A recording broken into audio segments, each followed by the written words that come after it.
Avenger once again, and yes, it is time for the review of, to me, a highly underrated, underappreciated, very bashed sequel that I don't think is as bad as everybody says it is.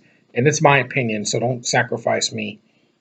Spider-Man 3. This is the two-disc special edition that came out back in 2007. I got it on DVD. It's the widescreen version because I don't, by that time, I didn't buy any more DVDs over full screen.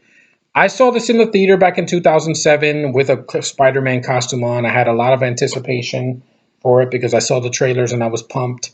A lot of people were disappointed. I can understand that. But, to me, this did not disappoint me as much as The Amazing Spider-Man or Amazing Spider-Man 2. You know why? Because at least this movie didn't make it wasn't boring to me. The action that was here, the special effects, the set pieces, they worked for me. They were entertaining to watch, and I still think they're entertaining. The first two films don't get bashed as much, but by today's standards because of the recent films. But the darker tone didn't help for this. In this movie, some of the darker tone kind of worked. I mean, I like the way the symbiote looks by itself before it latches onto Peter's costume. I think the black suit looks pretty cool. Yeah, they should have done more with Venom. I understand that, but Marvel has the rights now, so they can make a Venom movie in the future and give Venom his just due. Give him the respect he deserves. I mean, they're doing that with Deadpool, so anything is possible in the MCU. But I don't hate this movie. A lot of people do. I don't. I like that they take a more, the more grown up Spider-Man that's in. He's in college and he's trying to get his life together. He wants to propose to MJ. That doesn't go on. That's definitely a plot point that doesn't get resolved at the end, which sucks because they didn't do a fourth movie because of the stupid idiots in Sony Pictures that decided to reboot it, which was a mistake. That was a bigger mistake. They could have learned from this, and even if they made the mistakes they made here, they could have fixed it with another sequel and end the Raimi's story on a high note. But no, instead we get an even lower note than this. And yeah, it does have problems. Venom should have been used more. Topher Grace being there was kind of iffy. I don't think it's the worst casting decision of all time. It's not, it wasn't great, but he did what he could with the material that was given to him.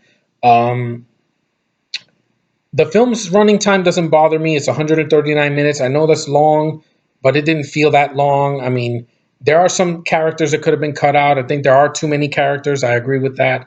The villains, they should have stuck with one villain. Either have Venom by himself, or you could have had Sandman and then set up Venom for the next movie. That would have been a lot better. But Harry, we knew he was going to be bad in the film, but they don't really use him that much. I mean, he fights Spidey in the beginning, which is a cool action scene. Then he has amnesia. Then he's gone for a while, and then he becomes bad at the end. But then he has one more fight with Peter, and that's it. And then he dies at the end, which spoiler.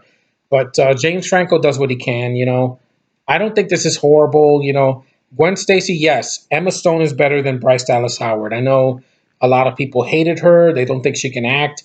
I think she's beautiful. I don't think she's the worst actress ever. I mean, she did what she could. What's it called? James Cromwell, who did Captain Stacy. He did what he could. Yeah, the twist. That's another thing that a lot of people have to pee with. That it was actually Sandman that killed Peter's uncle. It wasn't that guy that from the first movie. He was just an accomplice. But in a way, I can see it from two point of views. One, that yeah, that was a stupid idea. They shouldn't have done it, and they should have just let Sandman just be just a criminal, a thief that Spidey encounters. But and on the other hand, though, it kind of makes sense to make Sandman the villain because if he was just thrown into the movie for no reason and he had no motivation to fight Spidey, it would just be another Electro where he had no beef with Spider-Man from the beginning. And he didn't kill Uncle Ben, so it's like he has no connection to him. But at least Sandman, that there's two ways of looking at it.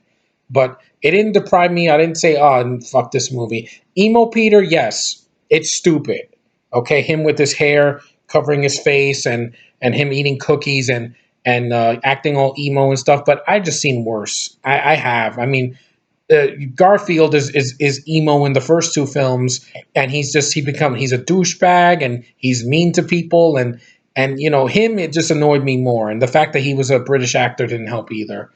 Um, the costume still looks good. The film, has a lot of bonus features that the making of definitely the effects that they did worked for Sandman and Venom and everything.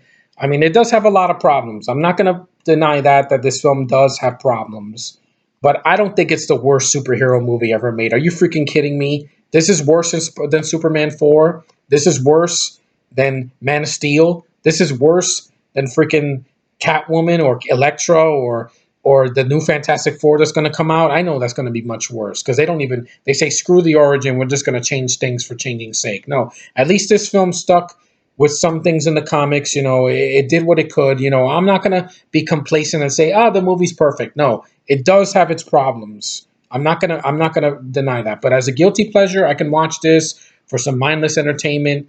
I don't think it's the worst thing I've ever seen.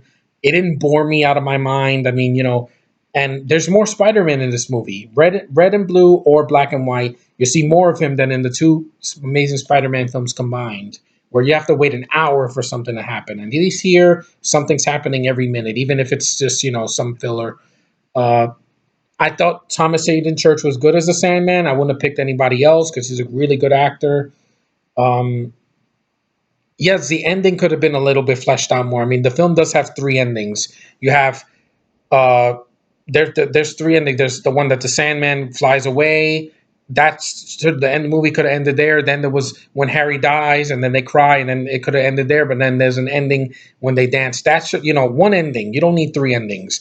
If you wanted an alternate ending, it could have been on the DVD or the Blu-ray. That's just my opinion. I'm tired of the flack that this film gets, and other films in this genre. It wasn't great, but hey, a year later we got Iron Man and we got the Dark Knight and the Incredible Hulk, so we didn't do too bad a year later. I mean, 2007 there was some bumps in the road. You had Ghost Rider, this, and you had I don't know. Was there an X Men movie? No, there wasn't. There was a year before you had X Men 3, but yeah, there was a bumpy road. But then we got yeah, and then years later, 5 years after this, we got Avengers, which did it so much better. But I don't hate this just because it made mistakes. We all movies make mistakes, even movies that I love to death. But it is what it is. Take it for what you will. See it for yourself if you haven't. If you've seen the first two films and you're afraid because of the backlash it got, just give it a one watch at least. It's not going to kill you.